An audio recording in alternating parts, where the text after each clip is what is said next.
Ao que está assentado sobre o trono e ao Cordeiro sejam tributadas ações de graças e honra e glória e poder por todos os séculos. Missão Evangélica Boas Novas. Programa Boas Novas.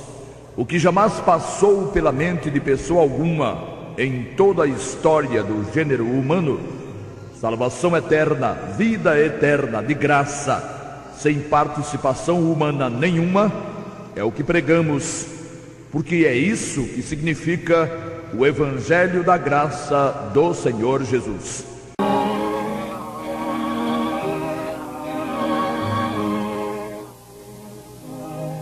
Luzes piscando, fogos estourando, promessas sendo feitas e mais de 95% da humanidade afirmando ter tido início o terceiro milênio da era cristã. Afora os judeus e demais povos que não consideram o nascimento de Jesus como marco para seus calendários, a maioria da humanidade entende que estamos já em novo milênio. Neste engano, embarcaram todos os segmentos religiosos do chamado cristianismo, inclusive protestantes e evangélicos. A verdade é bem outra. Não entramos em novo milênio. A humanidade não vive o dia 7 de janeiro do ano 2001 da era cristã ainda. A alguns pode parecer não ter isso valor algum. Normalmente assim pensam os que não deram nenhuma importância aos números cuidadosamente colocados ao longo das Sagradas Escrituras pelo próprio autor, o Todo-Poderoso. Mas, se a Deus, Criador e sustentador de todas as coisas, foi relevante deixar registrados todos esses detalhes, qual será o homem, o bendito homem, e com que cara, para pensar, imaginar, entender ou achar ser exagero, o despropósito, o cuidado com isso tudo? Que importância tem o conceito de homem algum quando comparado com o conceito de Deus? Antes, seja Deus verdadeiro e todo homem mentiroso, como já registra Romanos 3 e 4.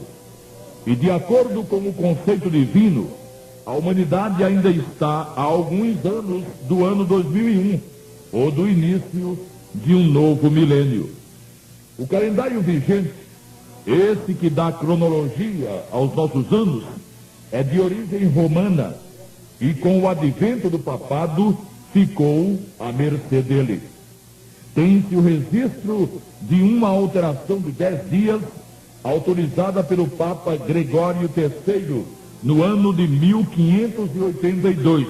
Mas não se sabe quantas outras alterações sofreu esse calendário ao sabor do papado. O que pode saber alguém que tenha tido o cuidado de examinar os dados bíblicos é que, quando tiver início o ano 2001, depois de Cristo, estará o próprio Cristo reinando sobre a terra. O programa Boas Novas assume a responsabilidade de tal esclarecimento por não admitir, em hipótese alguma, fazer coro com a esmagadora maioria que aceita passivamente o que homens e convenções lhes impõem. Repetimos o que já temos dito. O Senhor Deus não deixa à mercê dos ventos quem diligentemente investiu tempo no exame de seus enunciados.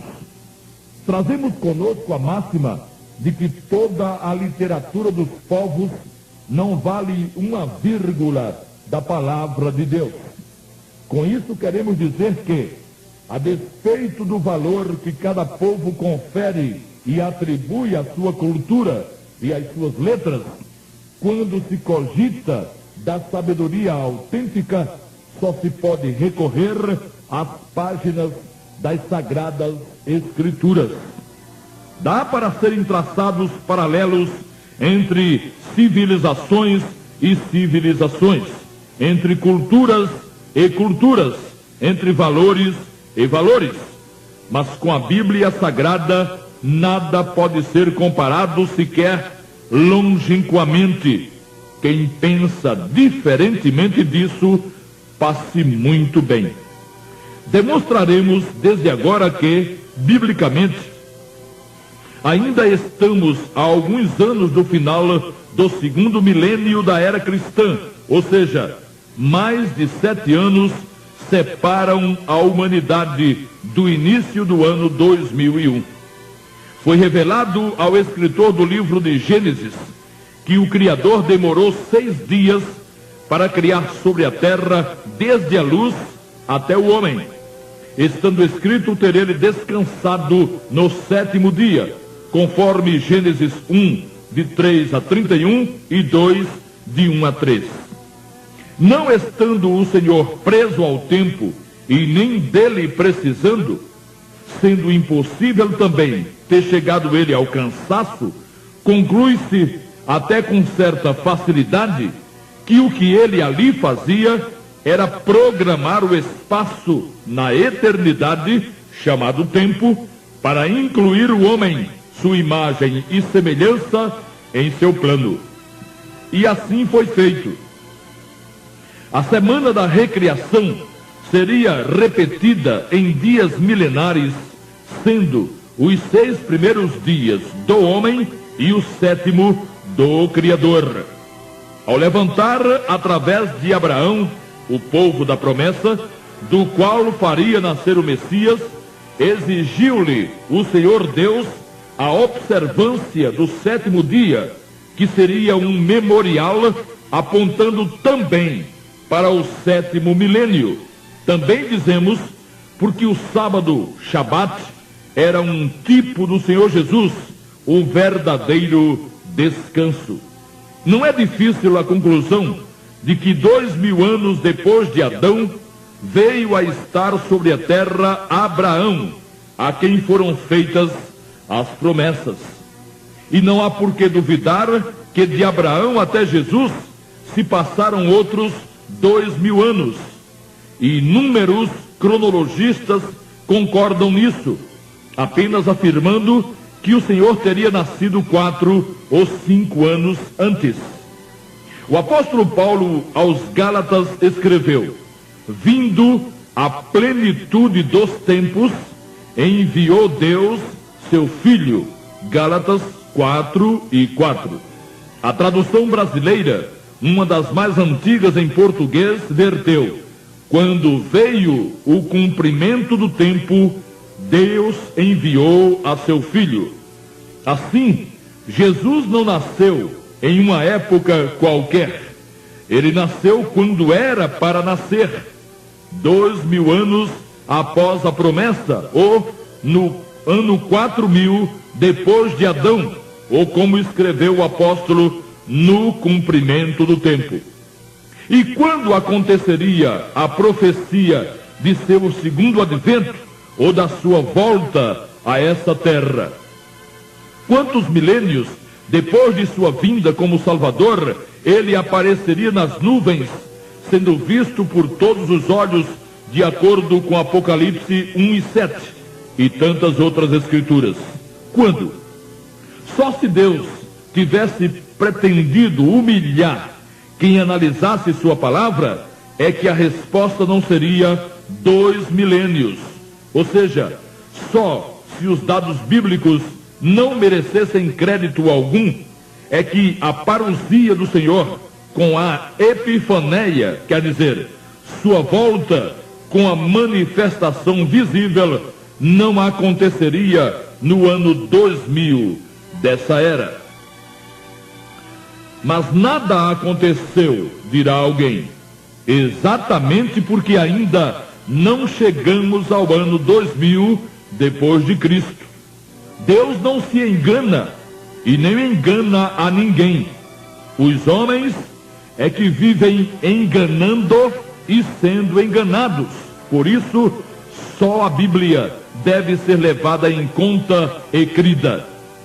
Se 2000 anos depois de Adão veio Abraão, e se 2000 anos depois de Abraão e das promessas veio Jesus, por que mudaria o Todo-Poderoso seu critério acerca dos últimos 2000 anos?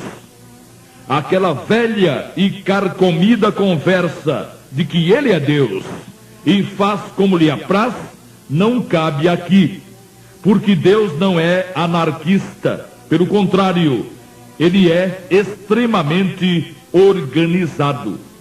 2000 anos depois de seu nascimento, Jesus voltará e implantará o reino de paz, correspondente ao 7º dia da criação ou da recriação, sobre o qual falaremos mais adiante. Por enquanto, cabe-nos provar, argumentando biblicamente, como e por que não estamos entrando em 2001. E o Novo Testamento contém elementos que, combinados com os dados proféticos de antes da cruz, fornecem subsídios mais que suficientes para tais provas. Para início de conversa, qualquer análise profético-escatológica tem que passar necessariamente pela profecia das 70 semanas de Daniel, capítulo 9. E qualquer estudo sério e comprometido apenas com a verdade não encontra espaço para o cumprimento da última semana de Daniel em qualquer época da história. O amor pela verdade, outro sim, obrigatoriamente leva o estudante a identificar o príncipe que há de vir, de Daniel 9:26, como o mesmo homem do pecado e filho da perdição, de 2 aos Tessalonicenses 2:3. São uma só personagem que ainda não pôde se manifestar. O anjo Gabriel revelou ao profeta Daniel que esse príncipe que há de vir, o anticristo, firmará com muitos dos filhos do povo de Daniel, o povo judeu, uma aliança de exatos 7 anos, ou por uma semana profética.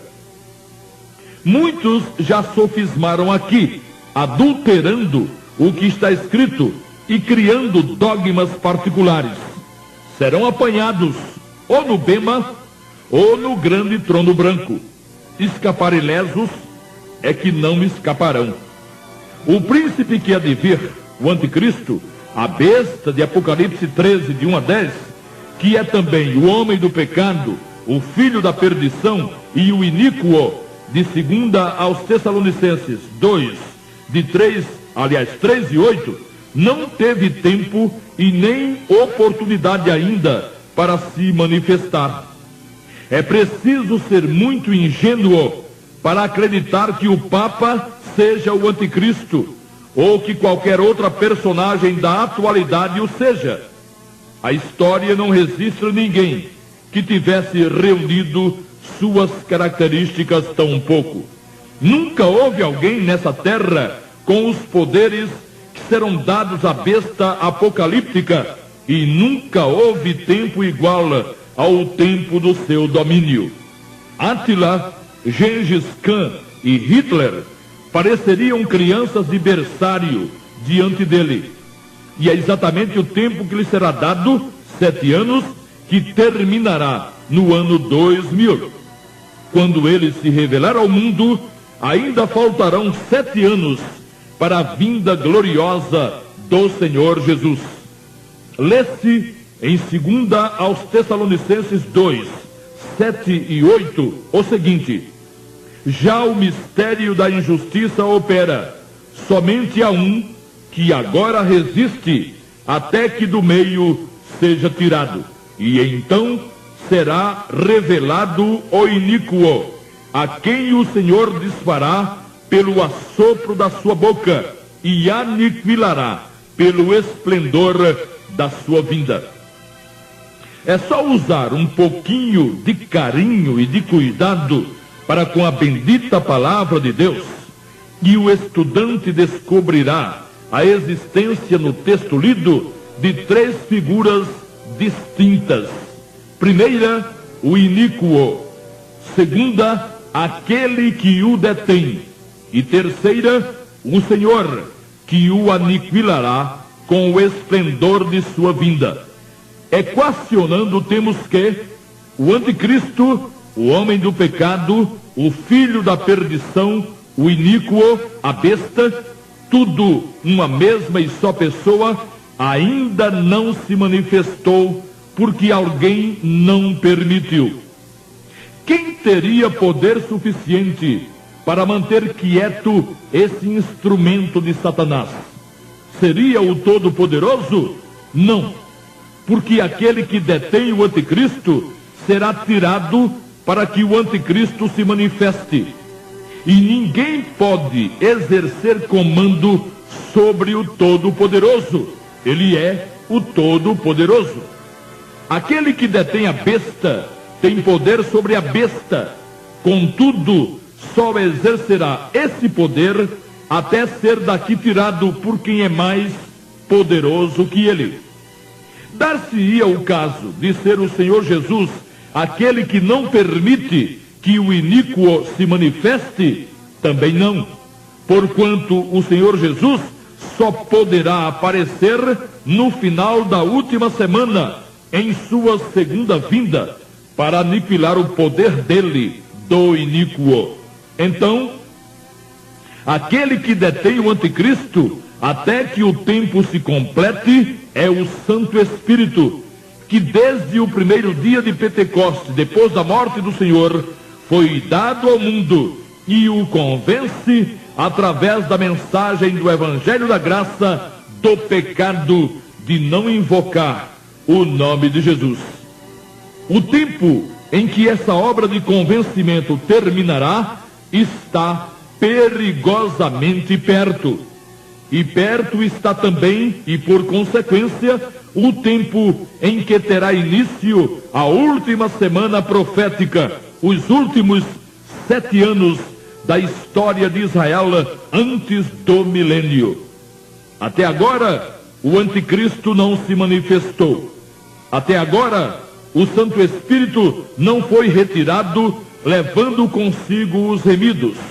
Quando isso acontecer, é só contar 7 anos, quem por aqui estiver, e Jesus aparecerá sobre as nuvens, cercado de anjos e esplendor.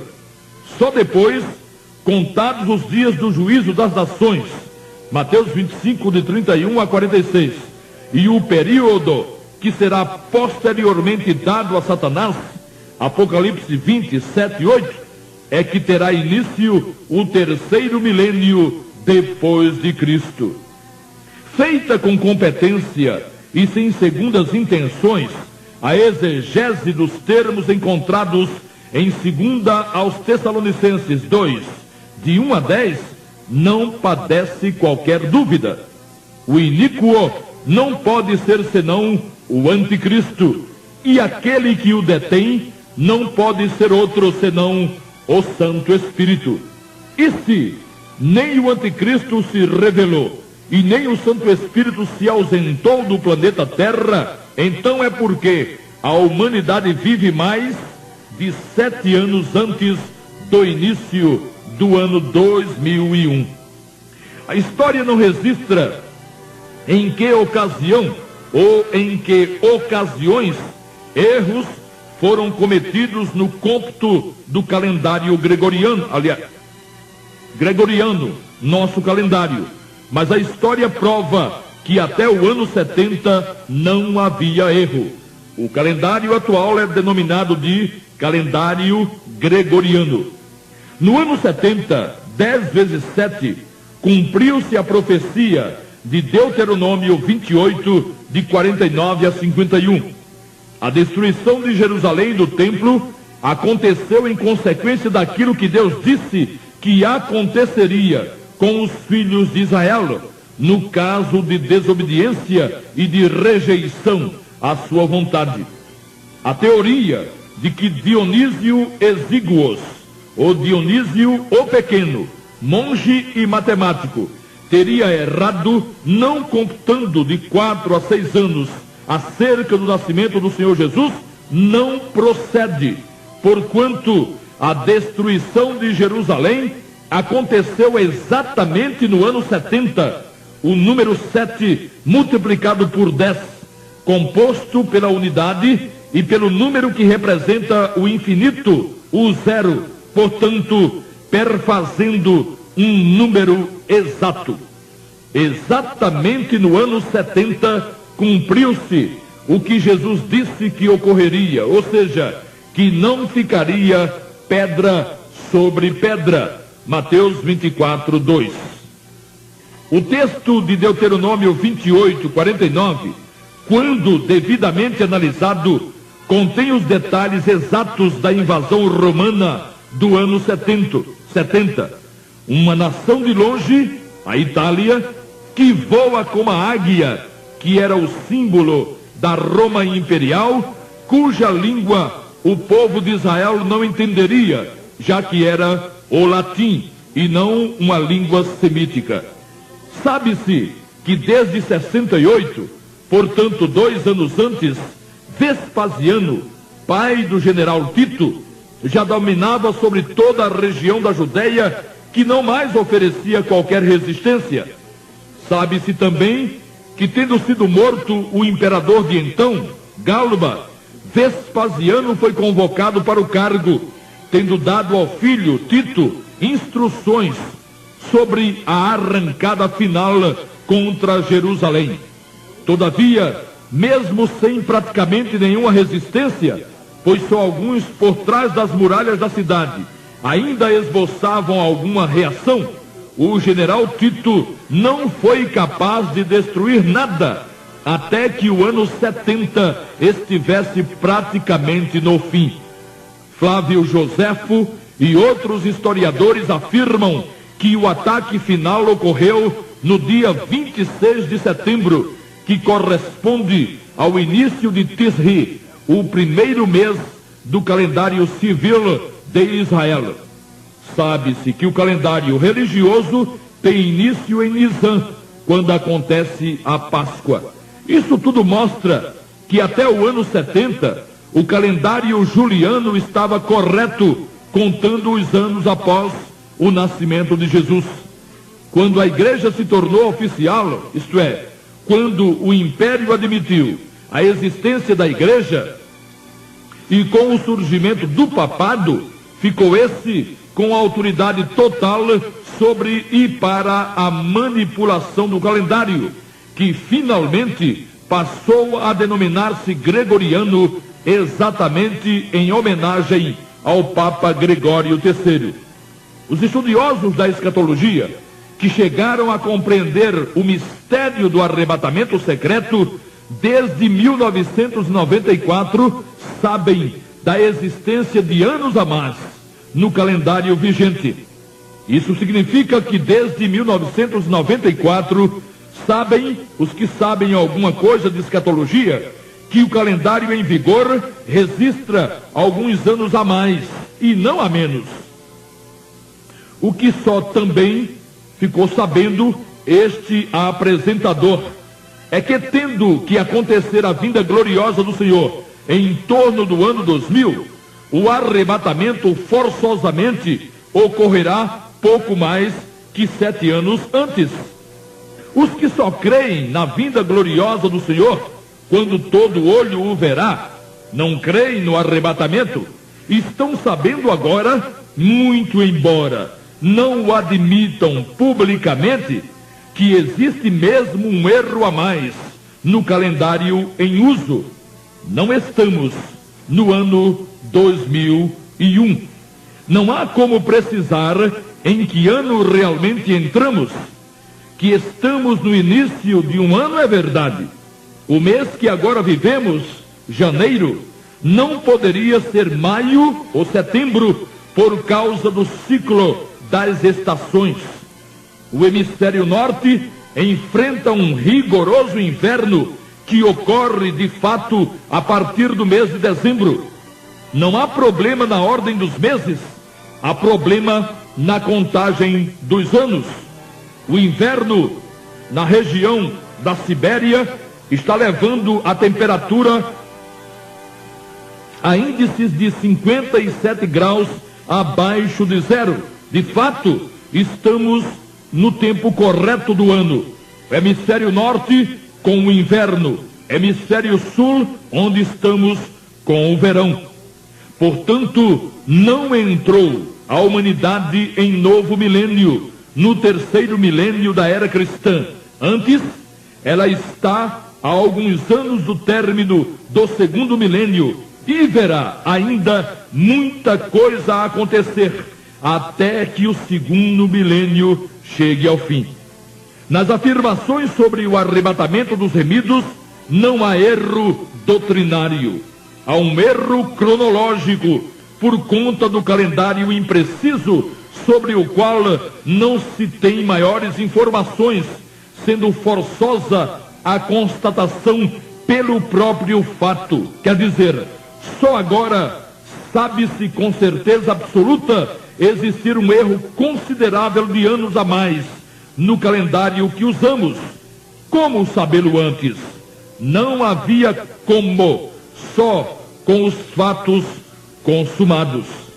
Essa constatação torna-se-á ainda mais forte e consistente quando acontecer a invasão de Israel por Gog e suas tropas e quando tiver início a construção do terceiro templo em Jerusalém, pois tanto a invasão de Gog quanto a construção do templo tem que necessariamente acontecer antes do arrebatamento dos remidos. Uma coisa comum aos calendários no mundo todo é a imprecisão. Os judeus, por exemplo, andam por volta do ano 5.761, enquanto os muçulmanos vivem o ano 1421, tendo, é claro, cada um seu próprio ponto de partida. Foi Deus quem pôs a terra a girar em torno do sol durante 365 dias. E aí não há erro. Cada vez que a terra completa um giro, transcorre um ano. Os homens se perderam nessa contagem e a confusão se formou. Mas na economia do Todo-Poderoso, vale o que ele determinou e não o que alguém resolveu fixar. Tendo Jesus nascido na plenitude dos tempos, nasceu na plenitude dos tempos designados por Deus e não marcados por homens. Assim, 2000 anos depois de nascer nesta terra, o Senhor a ela voltará com poder e grande glória. Só que, 7 anos antes disso, ele arrebatará seus remidos para livrá-los da ira da besta, que assumirá o comando da terra exatamente pelos 7 anos, a última semana da profecia de Daniel 9, de 24 a 27. Amigo ouvinte, na hipótese de não ser você ainda um remido, 2 opções lhe serão possíveis. A primeira é ou será aproveitar enquanto está batendo os olhos e correr para debaixo do sangue de Jesus, invocando o nome do Senhor. E a segunda é ou será deixar como estar para ver como é que fica. Que estamos vivendo o tempo do fim é constatado por meio mundo de gente. Basta parar por alguns instantes e analisar o que acontece mundo afora para que alguém sinta arrepios e concorde sem pestanejar que o que falta é muito pouco. E se falta muito pouco para todos, pode faltar ainda menos para alguém. Quantos ainda hoje partirão para o outro lado da existência? Não haviam programado isso, mas partirão. Não estão preparados, mas partirão. Não querem partir e nem concordam em partir, mas partirão. Você tem como afirmar de forma decisiva e com certeza absoluta que não partirá? Você espera que não. pensa positivamente, pede a Deus que não permita, mas não tem certeza nenhuma, não é verdade? Pensamento positivo é só pensamento positivo. Ajuda em alguns casos, mas não determina nada. Saia dessa. Venha para debaixo do sangue do Cordeiro de Deus. Invoque o nome de Jesus como seu Salvador pessoal. Acabe com essa agonia. Jogue para o ar essa incerteza, essa infelicidade. Aliste-se entre os que serão arrebatados para a glória eterna. Você estará alistado.